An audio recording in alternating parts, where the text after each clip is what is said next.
नमस्कार विद्यार्थियों, आपके अपने YouTube चैनल आरपी कटारिया पर आपका हार्दिक अभिनंदन और स्वागत।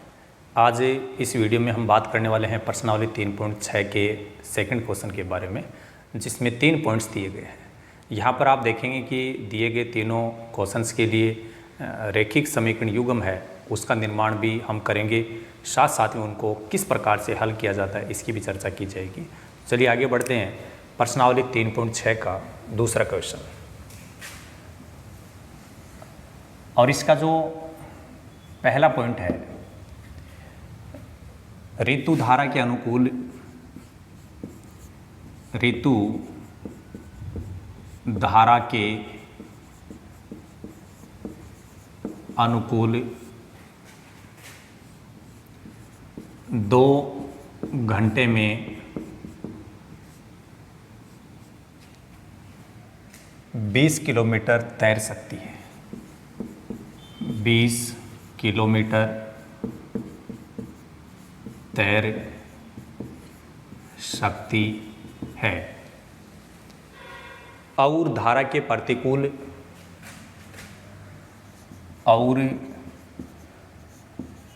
धारा के प्रतिकूल 2 घंटे में 4 किलोमीटर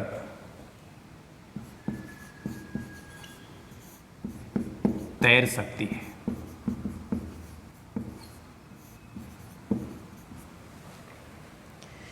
उसकी स्थिर जल में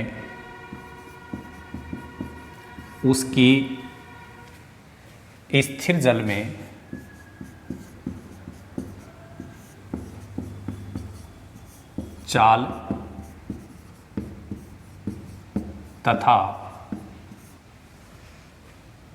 धारा की चाल ज्ञात कीजिए।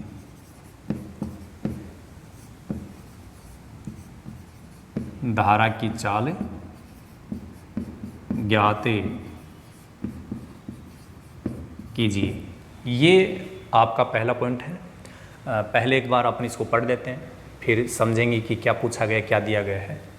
ऋतु धारा के अनुकूल 2 घंटे में 20 किलोमीटर तैर सकती है। ये पहला जो सेंटेंस है, आपको पता है कि हम यहाँ पढ़ रहे हैं 2 चर वाले रैखिक समीकरण, तो 2 चर वाले रैखिक समीकरणों का एक युग्म बनेगा। तो पहले वाला समीकरण इस सेंटेंस की जो कंडीशंस अपने को यहाँ दी गई है, इसके अकॉर्डिंग हम बनाएंगे। और धारा के प्रतिकूल 2 घंटे में 4 किलोमीटर तैर सकती है, ये दूसरी कंडीशन है।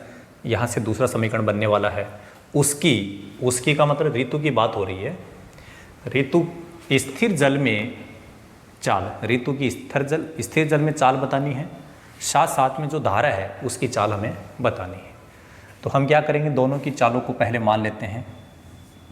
सबसे पहले हम लिखेंगे माना स्थिर जल में ऋतु की चाल, स्थिर जल में ऋतु की चाल है, उसको हमने मान लिया x किलोमीटर प्रति घंटा। इसी प्रकार धारा जो है, धारा की चाल है, उसको मान लिया गया y किलोमीटर प्रति घंटा। सबसे महत्वपूर्ण बात यही है कि आपको किसको क्या मानना है, और इसका पता कहाँ से चलेगा। प्रश्न में जो चीज़ पूछी गई उसी को हम x और y मान लेंगे। अब यहाँ पर आप देख रहे हैं कि पहले वाले सेंटेंस में कहीं लिखा हुआ धारा के अनुकूल, तो हमें यहाँ बताना पड़ेगा कि धारा के अनुकूल ऋतु की चाल, धारा के अनुकूल ऋतु की चाल। इसको लिखने से पहले थोड़ी बात हम समझ लेते हैं। जैसे कोई भी तैराक होता है और जहाँ पर भी वो तैर रहा है, वहाँ जिस दिशा में धारा बह रही है, यदि उसी दिशा में ही तैराक जाता है, तो तैराक की जो गति है, जो स्पीड है, चाल है, वो ऑटोमेटिक बढ़ जाती है। और उसकी चाल कितनी हो जाएगी, खुद की चाल और जो धारा की चाल है, उनको जोड़ने पर जो चाल आएगी वो उतनी स्पीड उस व्यक्ति की हो जाती है। परंतु यदि कोई तैराक धारा के दिशा जो है उसके विपरीत दिशा में तैरने का प्रयास करता है, तो आपको पता है जैसे हम सामने की तरफ जा रहे हैं, धारा हमारी तरफ आ रही है, तो वो धारा जो है वो उसका प्रतिरोध करेगी, उसका विरोध करेगी रोकने के लिए। इसलिए तैराक की चाल है वो कम हो जाएगी। उसकी चाल कितनी हो जाएगी? खुद की चाल में से धारा की चाल को घटाने पर जो प्राप्त होती है वो। कुल मिलाकर सीधी सीधी बात है, धारा के अनुकूल ऋतु की चाल है वो बढ़ जाएगी और कितनी हो जाएगी? इन दोनों चालों का योग। ठीक है, अनुकूल दिशा में ये चाल हो जाएगी उसकी ऋतु की। और धारा के प्रतिकूल जब हम बात करेंगे, धारा के प्रतिकूल, उस स्थिति में ऋतु की चाल है वो कम हो जाएगी और कितनी हो जाएगी? इन दोनों चालों का अंतर, x माइनस वाई, किलोमीटर प्रति घंटा। ठीक है, अब देखिए इस प्रश्न में कहीं समय दिया गया, कहीं दूरी दी गई है। इसका मतलब एक फॉर्मूला होता है चाल बराबर दूरी बटे समय, ये फॉर्मूला यहाँ पर यूज होगा। और अब हम बात करेंगे प्रश्नानुसार। प्रश्नानुसार का मतलब क्या है कि प्रश्न में जो सेंटेंस हमें दिए गए हैं उनको हम पढ़ेंगे और उनके अकॉर्डिंग समीकरण बनाएंगे। देखिए, धारा के अनुकूल, हम धारा के अनुकूल ऋतु की चाल है वो हम मान चुके हैं, तो ये जो चाल है, चाल की जगह हम लिख देंगे x प्लस वाई। दूरी, यहाँ पर ये दूरी बता रखी है 20 किलोमीटर, समय 2 घंटे हैं, तो इस स्थिति में दूरी तो हो जाएगी 20 किलोमीटर, समय हो जाएगा 2 घंटे, और ये आपका समीकरण यहाँ पर x प्लस वाई बराबर सरल हो जाएगा और ये आपका समीकरण नंबर 1 बन जाएगा। ठीक इसी प्रकार जब अपन धारा के प्रतिकूल बात करेंगे तब यहाँ चाल है वो लिखी जाएगी x माइनस वाई। और दूसरा सेंटेंस देखिए, धारा के प्रतिकूल, समय 2 घंटे, दूरी 4 किलोमीटर, तो यहाँ दूरी की जगह लिख दो 4, समय के जगह लिख दो 2 घंटे। ये भी सरल होकर के x माइनस वाई बराबर 2, ये आपका समीकरण नंबर 2 बन जाएगा। यहाँ पर आप देखें कि समीकरण नंबर 1 और जो 2 है बिल्कुल सिंपल रैखिक समीकरण बन चुके हैं। इनको अपन प्रतिस्थापन, विलोपन, वज्र गुणन विधि, किसी भी एक विधि से हल कर सकते हैं। यदि किसी न किसी चर के गुणांक बराबर हैं, अब यहाँ तो आप देखें कि x का जो गुणा है, x के गुणांक में 1 आ रहा है, इसका गुणांक है वो 1 है, तो x के गुणांक बराबर हो गए। और चिन्ह को यदि अपन ध्यान नहीं रखें तो यहाँ y का गुणांक 1, यहाँ पर y का गुणांक भी 1, तो दोनों का ही गुणांक बराबर आ रहा है। तो यदि किसी भी एक चर के गुणांक बराबर आपको मिल जाते हैं, यहाँ तो दोनों के गुणांक बराबर हैं, तो ऐसी स्थिति में विलोपन विधि है वो ज़्यादा उचित रहेगी। तो क्या होता है देखो, समीकरण नंबर 1 और 2 जो है उसको हम फिर से लिख लेंगे। अब जोड़ना चाहते हैं, घटाना चाहते हैं। देखो, यदि x के अनुसार हम सरल करना चाहते हैं तो इनका चिन्ह अलग अलग है, और चिन्ह अलग अलग होता है तो घटाया जाता है। और यदि y के अकॉर्डिंग आप हल करना चाहते हैं तो चिन्ह अलग अलग है पहले से ही, तो जोड़ा जाता है। जो घटाने वाली बात अपन काफ़ी बार कर चुके हैं, आज हम बात कर लेते हैं कि जोड़ा कैसे जाता है, 2 समीकरणों को किस प्रकार से जोड़ा जाएगा। जोड़ते समय किसी भी प्रकार का चिन्ह है वो नहीं बदलेगा। ये y प्लस का है, ये y माइनस का कट गया, 1x और 1x ये जुड़ जाएंगी, हो जाएगा 2x, और ये दोनों संख्याएं जुड़ेंगी तो ये हो जाएगी 12। यहाँ से x की वैल्यू आपको मिल जाएगी कि x बराबर 12/2 का मतलब 6। x का मान आ रहा है, ये मान हम समीकरण नंबर 1 या 2 में रख देंगे, वहाँ से अपने को y की वैल्यू मिलेगी। x का मान समीकरण नंबर 1 में रखने पर, तो समीकरण नंबर 1 आपका ये है, तो इसमें जहाँ x दिखाई दे रहा है वहाँ हम 6 लिखेंगे।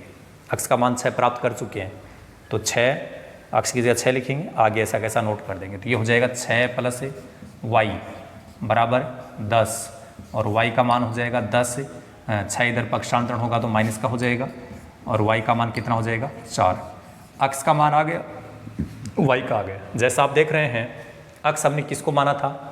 ऋतु की चाल को। स्थिर जल में ऋतु की चाल x मानी थी, तो उसकी चाल तो हो जाएगी 6 किलोमीटर प्रति घंटा, और धारा की चाल को हमने y माना था, जिसका मान हमने प्राप्त कर लिया है 4, तो धारा की चाल हो जाएगी 4 किलोमीटर प्रति घंटा। आप समझ गए होंगे। लास्ट में एक सेंटेंस आप लिख सकते हैं, अतः स्थिर जल में ऋतु की चाल अक्स का मतलब 6 किलोमीटर प्रति घंटा, तथा धारा की चाल वाई की जगह 4 लिख देंगे, 4 किलोमीटर प्रति घंटा होगी। ये इस प्रश्न का आपका रिजल्ट था। जैसे आपने देखा कि प्रश्न बड़ा ही आसान प्रश्न है और आराम से हम कर भी सकते हैं। एक बार आप इसको देखेंगे और समझेंगे तो आप कर दोगे। चलिए आगे बढ़ते हैं। अब हम बात करेंगे पॉइंट नंबर 2 के बारे में। पॉइंट नंबर जो 2 है, ये एक अलग टाइप का क्वेश्चन आ रहा है। इस टाइप का प्रश्न होता है तो उसमें थोड़ा विशेष ध्यान रखना पड़ेगा, क्योंकि ऐसा प्रश्न पहले जो बाकी एक्सरसाइज हमने पढ़ी है 3 की प्रश्नावली में, वहाँ कहीं पे भी नहीं देखा। तो अपने आप में एक विशेष टाइप का प्रश्न है। तो देखिए, हम बात कर रहे हैं पॉइंट नंबर 2 की। तो पॉइंट नंबर 2 में क्या बताया गया है? 2 महिलाएं एवं 5 पुरुष, 2 महिलाएं एवं 5 पुरुष एक कसीदे के काम को, एक कसीदे के काम को साथ 4 दिन में पूरा कर सकते हैं, को साथ 4 दिन में पूरा कर सकते हैं,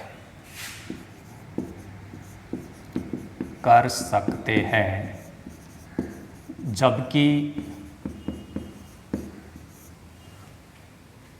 3 महिलाएं एवं 6 पुरुष, जबकि 3 महिलाएं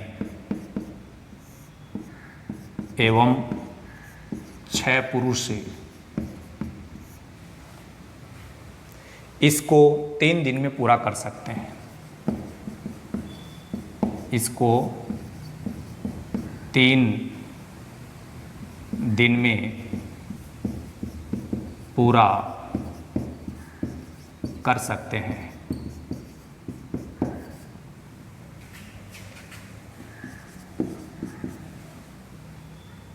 ज्ञात कीजिए कि इसी कार्य को करने में, ज्ञात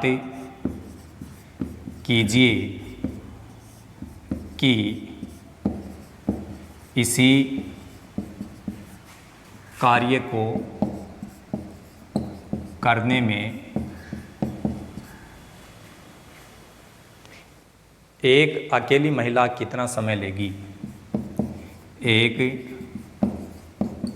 अकेली महिला कितना समय लेगी।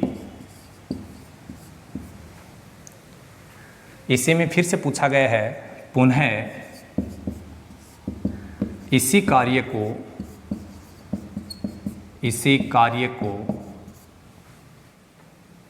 करने में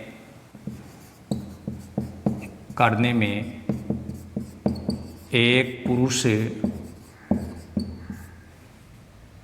कितना समय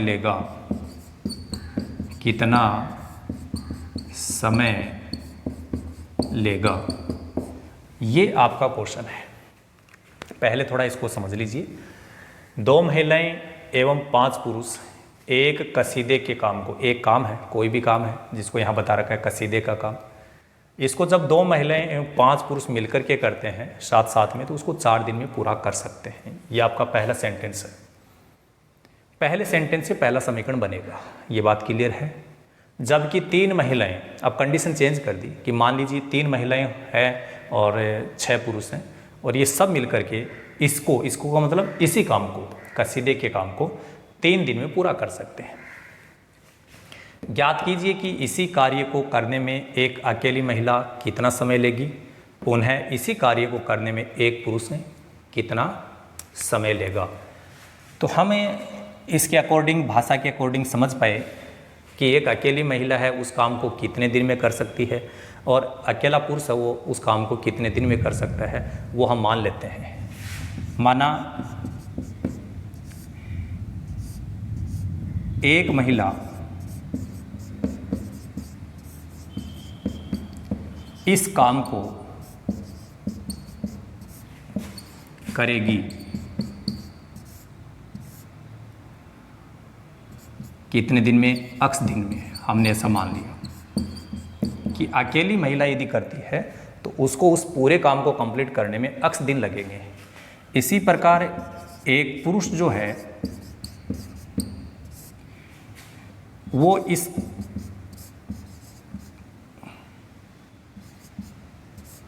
इस काम को करेगा, यहाँ को लिख देते हैं, इस काम को करेगी और या इस काम को करेगा। एक अकेला पुरुष है, उस काम को कितने दिन में करेगा? y दिन में। ये आपकी दो लाइनें अपने मान लिया x और y। यहाँ पर हमें एक महिला की कार्य क्षमता निकाले। कार्य क्षमता का मतलब होता है कि एक दिन में एक महिला कितना काम कर सकती है। तो यहाँ पर आप लिखेंगे, इसलिए एक महिला का एक दिन का कार्य, एक दिन का कार्य कि वो एक महिला है, वो एक दिन में, देखो इस काम को 10 दिन में तो कर सकती है, लेकिन वो एक दिन में कितना काम करेगी? काम कितना है? एक है। और उस काम का कौन सा भाग करेगी? जितने दिन है उसका भाग लगा दो। जैसे ही ये 1/x लिखा है, ये क्या है? इतना भाग है उस काम का, वो एक दिन में करेगी। एक महिला का एक दिन का ये कार्य है, ये उसकी क्षमता है, कार्य क्षमता। ठीक इसी प्रकार एक जो पुरुष है उसका एक दिन का कार्य है, वो कितना होगा? टोटल काम एक है, उस काम को करने में उसको कितने दिन लगते हैं? y, इसलिए यहाँ y का तो इतना भाग है वो एक दिन में कर देंगे। अब हम लिखेंगे प्रश्नानुसार। समीकरण बनाने का काम अब स्टार्ट होगा। और पहला, जैसे महिला की बात हो रही है, पहले हम ये लिख लेते हैं कि भाई एक महिला का एक दिन का कार्य कितना है? आपको पता है 1/x है। अब देखो ये तो एक महिला के लिए है, एक दिन के लिए है, लेकिन जब महिलाएं 2 हैं और वो कितने दिन में पूरा कर रही हैं? 4 दिन। महिलाएं कितने दिन काम कर रही है? 4 दिन कर रही है। देखो दोबारा सुनिए, महिला कितनी है? 1 है। और कितने दिन का काम है? ये 1 दिन का। लेकिन महिलाओं की संख्या यहाँ कितनी बता रखी है? 2। और कितने दिन में वो काम कंप्लीट करते हैं? 4 दिन में। इसलिए यहाँ ये इनसे गुणा करेंगे। प्लस इसलिए लगा रहा हूँ क्योंकि यहाँ महिलाएं और पुरुष मिलकर के कर रहे हैं, और मिलने का मतलब होता है जुड़ना। एक पुरुष का एक दिन का कार्य है 1/y। ये एक पुरुष का है, एक दिन का काम है, लेकिन यहाँ पुरुष बता रखे हैं 5 और टोटल दिनों की संख्या कितनी बता रखी है? यहाँ 4। ये 4 दिन में पूरा करते हैं। इतना काम तो ये 2 महिलाएं करेंगी, और यहाँ ये जो काम हमने लिखा है ये करेंगे 5 पुरुष, और ये सब मिलकर के एक काम कंप्लीट करेंगे। काम तो एक ही था, इसलिए उस काम को, एक काम को पूरा करेंगे। यहाँ 1 लिखना है। और अब थोड़ा सरल कर लो इसको। 4 2 से गुणा होगा 8, फिर वो 8 इस 1 से होगा, तो ये हो गया 8/x। इसी प्रकार 4 पहले 5 से गुणा होगा 20, 20 को 1 से गुणा करो तो ये हो गया 20/y बराबर 1। ये आपका समीकरण नंबर 1 बन गया। जैसे आपने समीकरण नंबर 1 बनाया, ठीक इसी प्रकार आप दूसरे समीकरण के लिए बात करेंगे। चलो दूसरा समीकरण अपन यहाँ लिख देते हैं। एक महिला का एक दिन का काम है x, 1/x। एक महिला का एक दिन का कार्य 1/x। अब यहाँ देखो महिलाएं कितनी बता रखी है दूसरे सेंटेंस में? 3 महिलाएं। तो ये तो एक महिला का है, 3 महिलाओं का कितना होगा? 3 से गुणा करना पड़ेगा। लेकिन वो 3 महिलाएं कितने दिन काम कर रही है? 3 दिन। ये एक दिन का था, ये 3 दिन, तो यहाँ लिख दिया। मिल के कर रहे हैं इसलिए प्लस। अब ये 6 पुरुष की बात कर रहा है, लेकिन पहले एक पुरुष की बात करेंगे कि एक पुरुष का एक दिन का काम कितना है? 1/y। ये है एक पुरुष द्वारा एक दिन में किया गया काम, लेकिन पुरुषों की संख्या 6 है और यहाँ दिनों की संख्या बता रखी है 3, और ये सब मिलकर के एक काम को पूरा करेंगे। तो बराबर में 1 लिखना है, क्योंकि ये उसी काम का भाग है और ये भी उसी काम का भाग है। ये सब मिलकर के एक पूरा काम कंप्लीट कर देंगे, इसलिए वहाँ पर हमने 1 लिखा है। 3 को 3 से गुणा करेंगे 9, और 9 को फिर 1 से गुणा करो, ये हो गया 9/x। इसी प्रकार 3 6 से गुणा होगा 18, 18 को 1 से गुणा करो, ये हो गया 18/y बराबर 1। ये आपका समीकरण नंबर 1 बन गया। यहाँ पर आप देखेंगे समीकरण नंबर 1 और 2 में थोड़ा सा ध्यान देंगे कि चर बटे में आ गया। इसका मतलब कहीं न कहीं युगपत समीकरण वाली बात हो रही है, जो हमने पहले क्वेश्चन के जितने भी पॉइंट थे उनको हल किया था। एक बार संख्याओं को छोड़ करके महसूस कीजिए कि ये जो बटे में अक्स लिखा हुआ है, ऐसा यहाँ पर भी है क्या? बिल्कुल है। तो हम क्या जो सेम चीज़ है उसको लिखेंगे अक्स। लेकिन जब 8 और 9 तो अलग अलग संख्याएं हो गई ना, इनके अलावा यदि हम बात करें तो ये अक्स है। यहाँ 8 को यदि अपन अलग कर दें तो 8 के गुणा में 1 तो है, तो 8 के अलावा यहाँ गुणा में कौन सी संख्या? 1। तो इसका मतलब ये 1/x है। यहाँ पर भी ये अक्स कहीं न कहीं 9 के आगे 1/x के रूप में लिखा हुआ है। 9 तो अलग हो जाएगा, 9 के आगे यहाँ कितना है, और इसको हम मान लेंगे u। इसी प्रकार जैसे यहाँ 1/x दोनों में सेम था, तो यहाँ पर 1/y मिलेगा और यहाँ पर भी 1/y 18 के गुणा में मिल रहा है, तो 1/y को हम क्या मान लेंगे? v मान लेंगे। ऐसा हमने मान लिया। और अब हमें इस प्रश्न को आगे बढ़ाएंगे।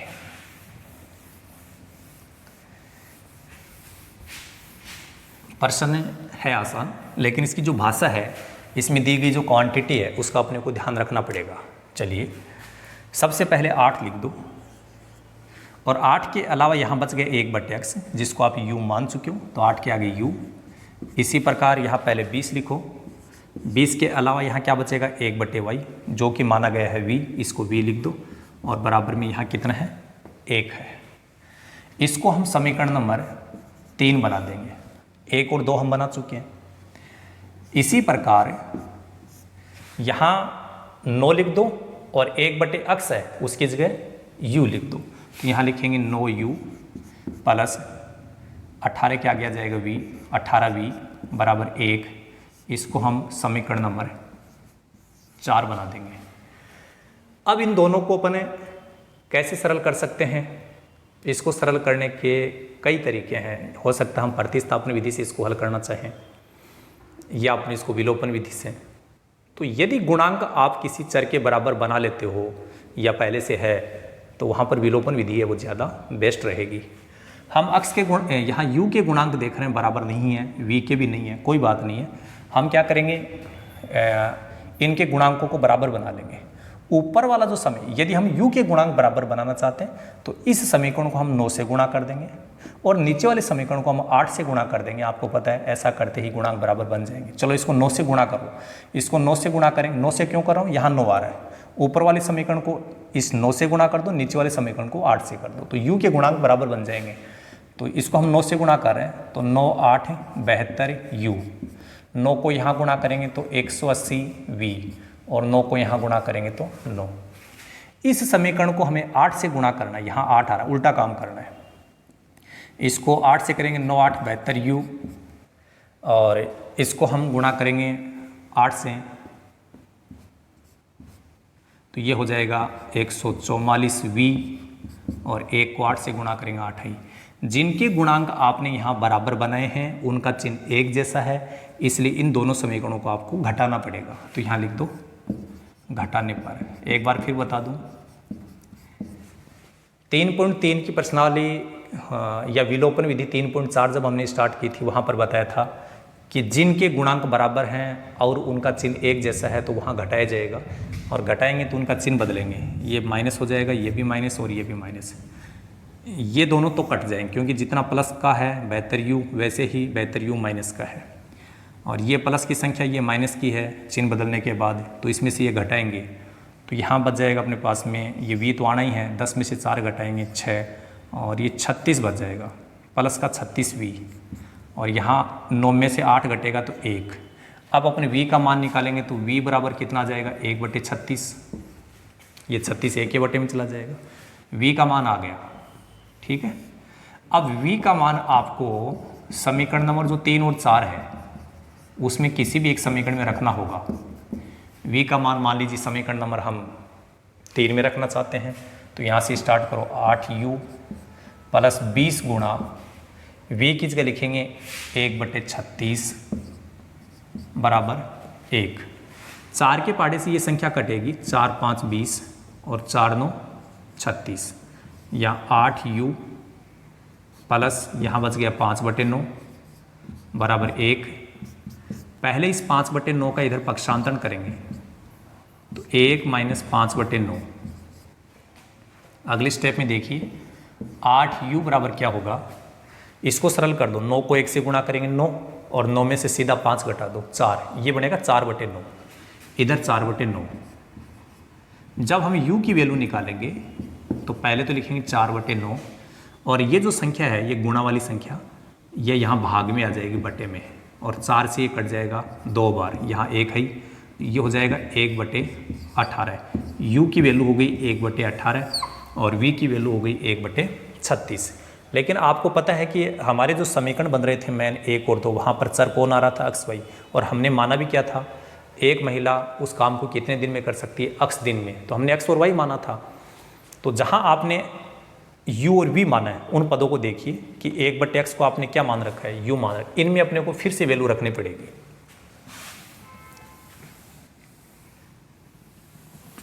देखिए यहाँ ये जो 1/x है, 1/x है, उसको आपने क्या मान रखा है, u, और u का मान कितना आ रखा है 1/18। वज्र गुणा कर दो, अक्स को 1 से करेंगे अक्ष, 18 को 1 से करेंगे 18,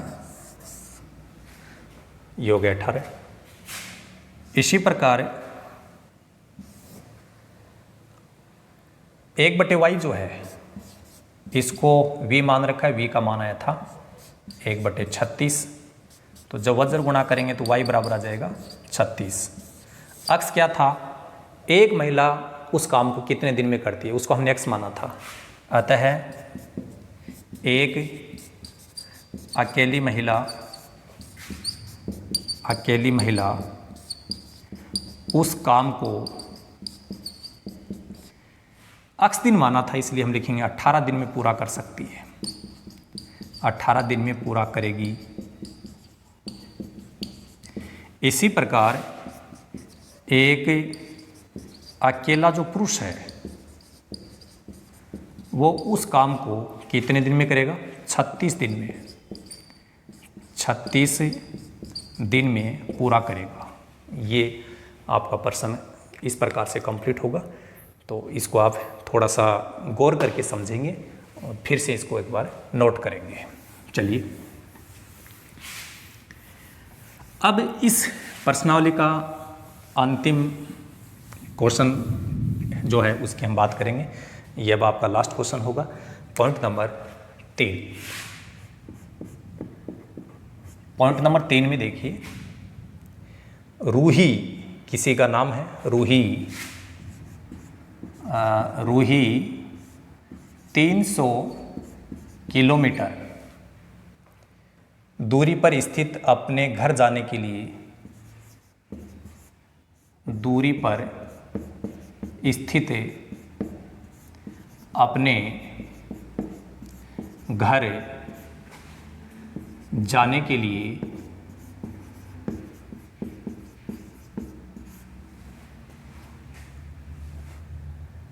कुछ दूरी रेलगाड़ी द्वारा तथा कुछ दूरी बस द्वारा तय करती है। कुछ दूरी रेलगाड़ी द्वारा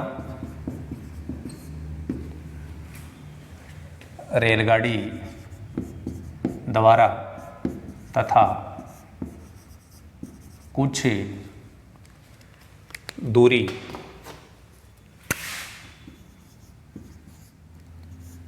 बस द्वारा तय करती है, बस द्वारा तय करती है। यदि वह 60 किलोमीटर रेलगाड़ी द्वारा, यदि वह 60 किलोमीटर रेलगाड़ी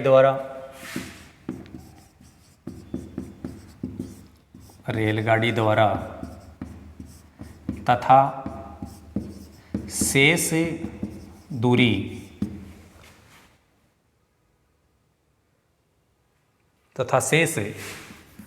बस द्वारा तय करती है, बस द्वारा तय करती है, तो उसे 4 घंटे लगते हैं, तो उसे 4 घंटे लगते हैं। यदि वह 100 किलोमीटर रेलगाड़ी से यदि वह 100 किलोमीटर रेलगाड़ी से तथा शेष यात्रा वो बस द्वारा तय करती है, शेष बस द्वारा तय करती है, तो उसे 10 मिनट अधिक लगते हैं, तो उसे 10 मिनट अधिक लगते हैं। रेलगाड़ी एवं बस की चाल ज्ञात कीजिए। रेलगाड़ी एवं बस की चाल ज्ञात कीजिए। ठीक है, एक बार इस प्रश्न को पढ़ लेते हैं हम लोग। रूही 300 किलोमीटर दूरी पर स्थित अपने घर जाने के लिए कुछ दूरी रेलगाड़ी द्वारा तथा कुछ दूरी बस द्वारा तय करती है। पहला जो सेंटेंस है उससे अपने को ये पता चला कि रूही नाम की कोई शख्स है और उसको अपने घर जाना है, घर की दूरी बता रखी है 300 किलोमीटर। तो ये जो 300 किलोमीटर है वो कुल दूरी है। तो हम चाहें तो इसको पहले लिख लें कि कुल दूरी है कितनी। कुल दूरी कितनी है? 300 किलोमीटर। ठीक है, अब इस दूरी को तय करने के लिए वो कुछ दूरी रेलगाड़ी के द्वारा और कुछ बस के द्वारा तय करती है। तो ऐसा तो हो ही जाता है, कई बार वाहन अपने को चेंज करने पड़ते हैं। तो यहाँ रेलगाड़ी के द्वारा और बस दोनों के द्वारा वो 300 किलोमीटर की यात्रा तय करती है। यदि वह 60 किलोमीटर रेलगाड़ी द्वारा तथा शेष बस द्वारा तय करती है तो उसे 4 घंटे लगते हैं। ये जो सेंटेंस है आपका, नेक्स्ट सेंटेंस, यहाँ से आपका पहला समीकरण बनने वाला है। फिर दूसरी कंडीशन बदलेगा कि यदि वह 100 किलोमीटर रेलगाड़ी से तथा शेष बस द्वारा तय करती है तो उसे 10 मिनट अधिक लगते हैं। रेलगाड़ी एवं बस की चाल ज्ञात कीजिए। किसी भी विद्यार्थी को कुछ भी समझ में नहीं आया हो, लेकिन ये बात ज़रूर समझ में आ गई कि क्या पूछा गया है। चलो अपन यहीं से शुरुआत कर देते हैं। मान लेते हैं कि माना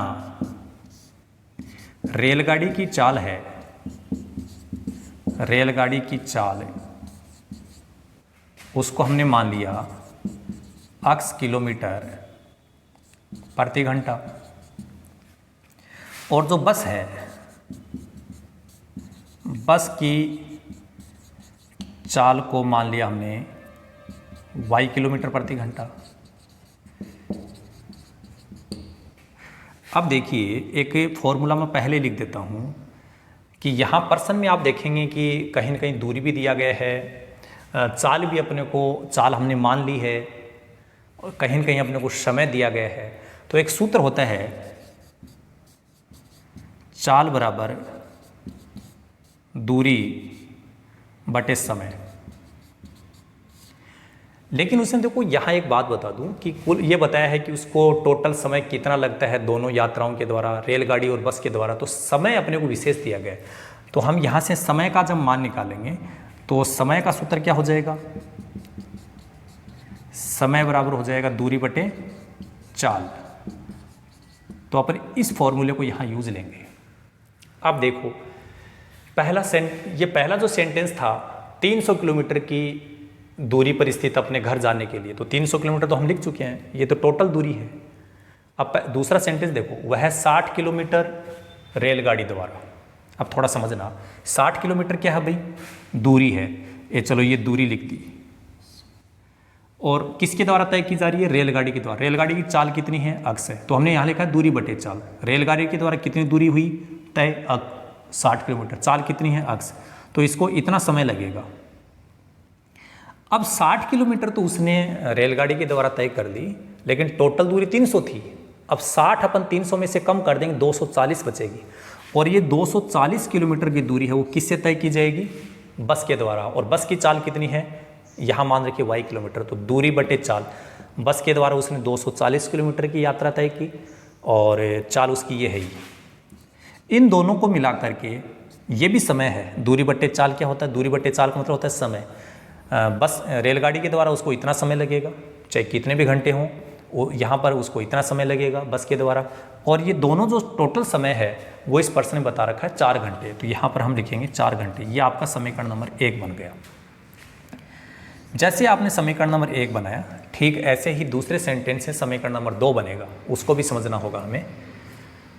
यदि वह 100 किलोमीटर रेलगाड़ी, अब दूरी 100 किलोमीटर है, ये होगी दूरी, यहाँ हमने लिखा है दूरी बटे चाल, इसको ध्यान रखना विशेष। दूरी बटे चाल, दूरी 100 किलोमीटर, रेलगाड़ी की चाल कितनी अक्स, तो ये हो गया समय, ये रेलगाड़ी के द्वारा समय लगेगा। 300 किलोमीटर में से 100 किलोमीटर रेलगाड़ी के द्वारा तय होगी, तो शेष दूरी कितनी बचेगी? 300 में से 100 घटा लो, 200 बचेगी।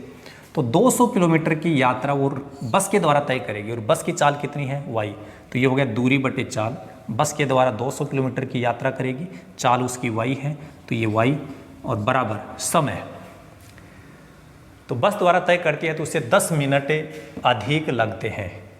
अधिक लगने का मतलब क्या हुआ कि जब वो पहले 60 किलोमीटर रेलगाड़ी के द्वारा तथा शेष बस के द्वारा तय कर रही थी, तो उसको कितना समय लग रहा था? 4 घंटे।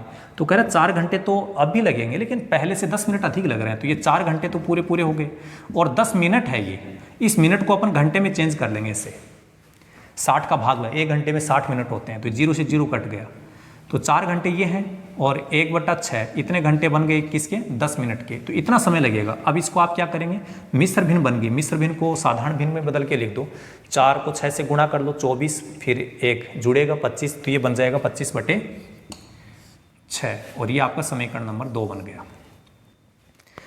अब आप देखिए समीकरण नंबर जो 1 और 2 है,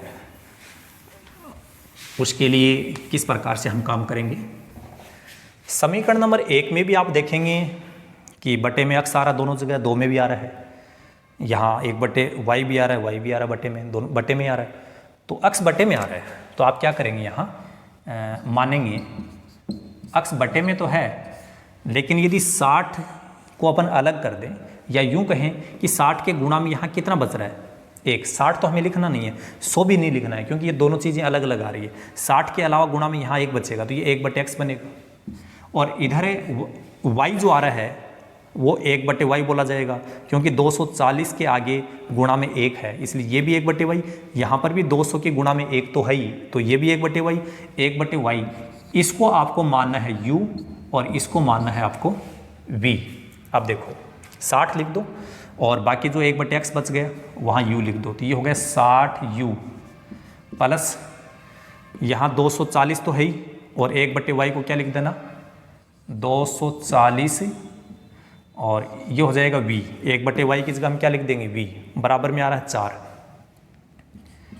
अब आपको पता है कि 4 का भाग तीनों पदों में जा सकता है, तो 4 का भाग लगा दो ताकि समीकरण थोड़ा छोटा बन जाए। 4 का भाग यहाँ लगाएंगे तो ये हो जाएगा 15u, 4 का भाग यहाँ लगाएंगे तो ये हो जाएगा 60v, और 4 का भाग जब यहाँ लगाएंगे तो ये हो जाएगा 1। इसको बना दीजिए समीकरण नंबर 3। इसी प्रकार दूसरे समीकरण में आप देखेंगे कि 100 लिखेंगे और जो आगे 1/x बच गया वहाँ u लिख देंगे, तो ये हो जाएगा 100u प्लस 200 ये है ही, बाकी बचेगा वो v, 200v, और ये है 25/6। आप यहाँ पर भी देख रहे हैं कि 25 का भाग यहाँ पर भी जा रहा है, यहाँ पर भी जा रहा है, 25 का भाग यहाँ पे भी चला जाएगा, थोड़ा ये छोटा हो जाएगा। तो 25 का भाग जब यहाँ लगाएंगे तो ये कितना होगा? 4u। 25 का भाग यहाँ लगाएंगे तो 8v, और 25 का भाग यहाँ लगाएंगे तो 1/6। ये बटे में जो 6 आ रहा है इसको इधर वज्र गुणा कर दो इसके साथ यहाँ, तो 6 जब इनसे वज्र गुणा होगा तो क्या होगा?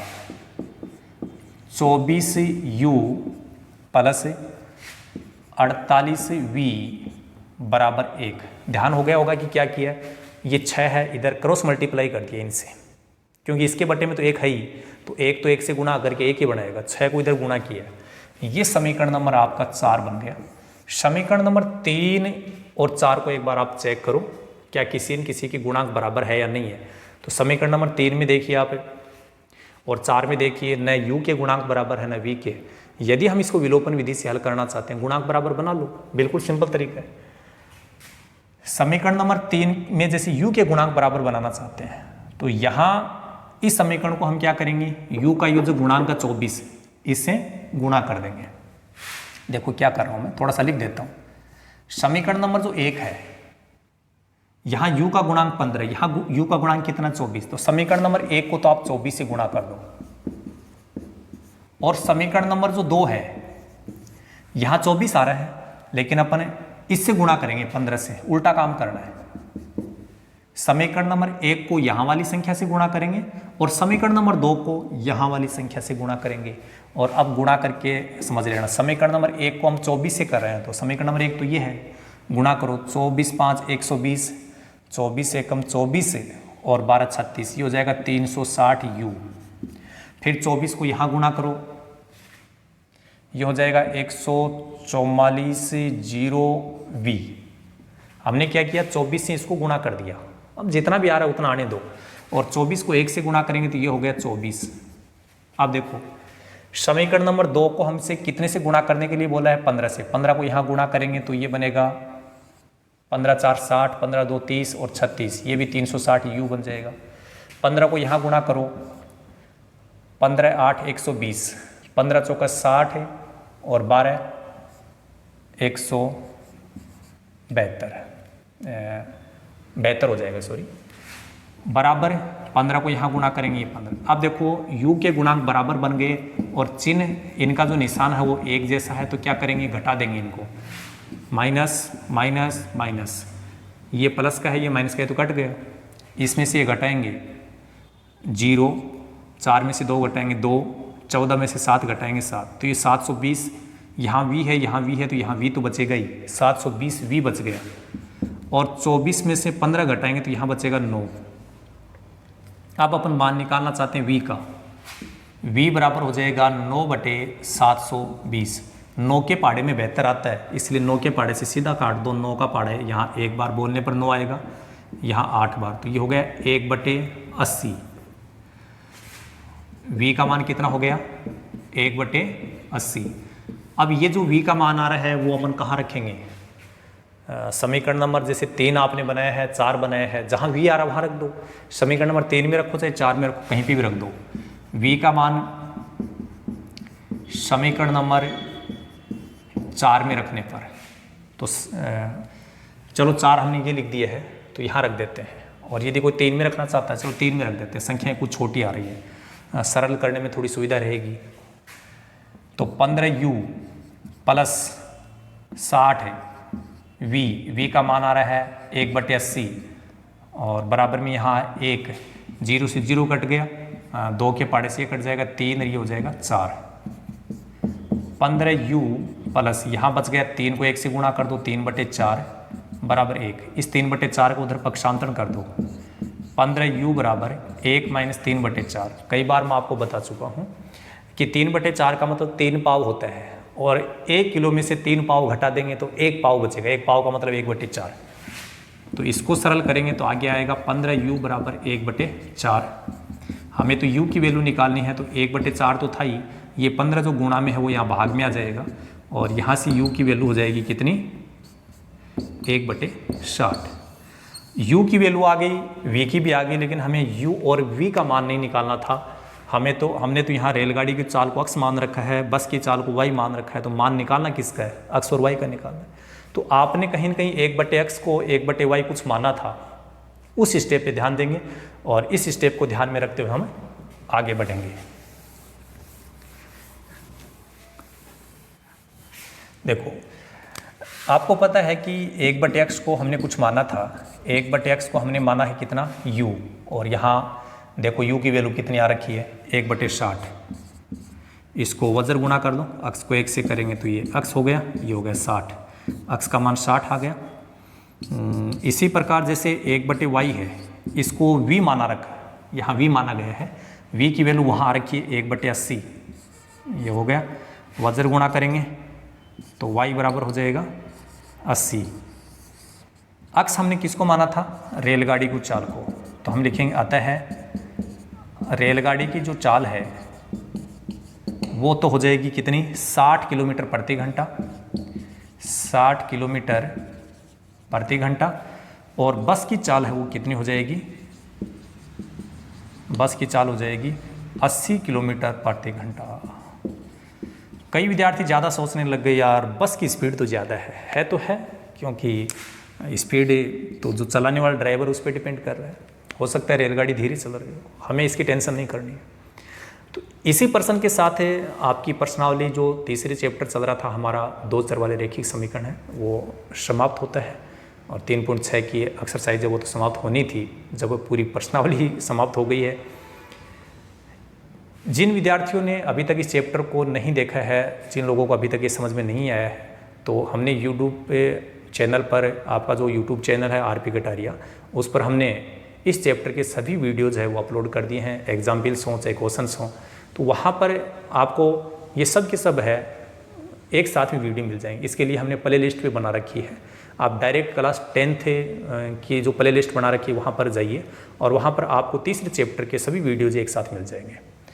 और या यूँ भी कर सकते हैं कि हम आपके लिए इस वीडियो में जो आपका आई बटन है उस आई बटन पे जो है वो हमने बना दिया है, और आई बटन के बाद में लास्ट में जो स्लाइड आएगी आपके पास में उस स्लाइड पर भी आप क्लिक करके वीडियो को देख सकते हैं। चलो इस वीडियो में हम केवल इतनी ही बात करेंगे। So thank you so much, all the best, be positive always.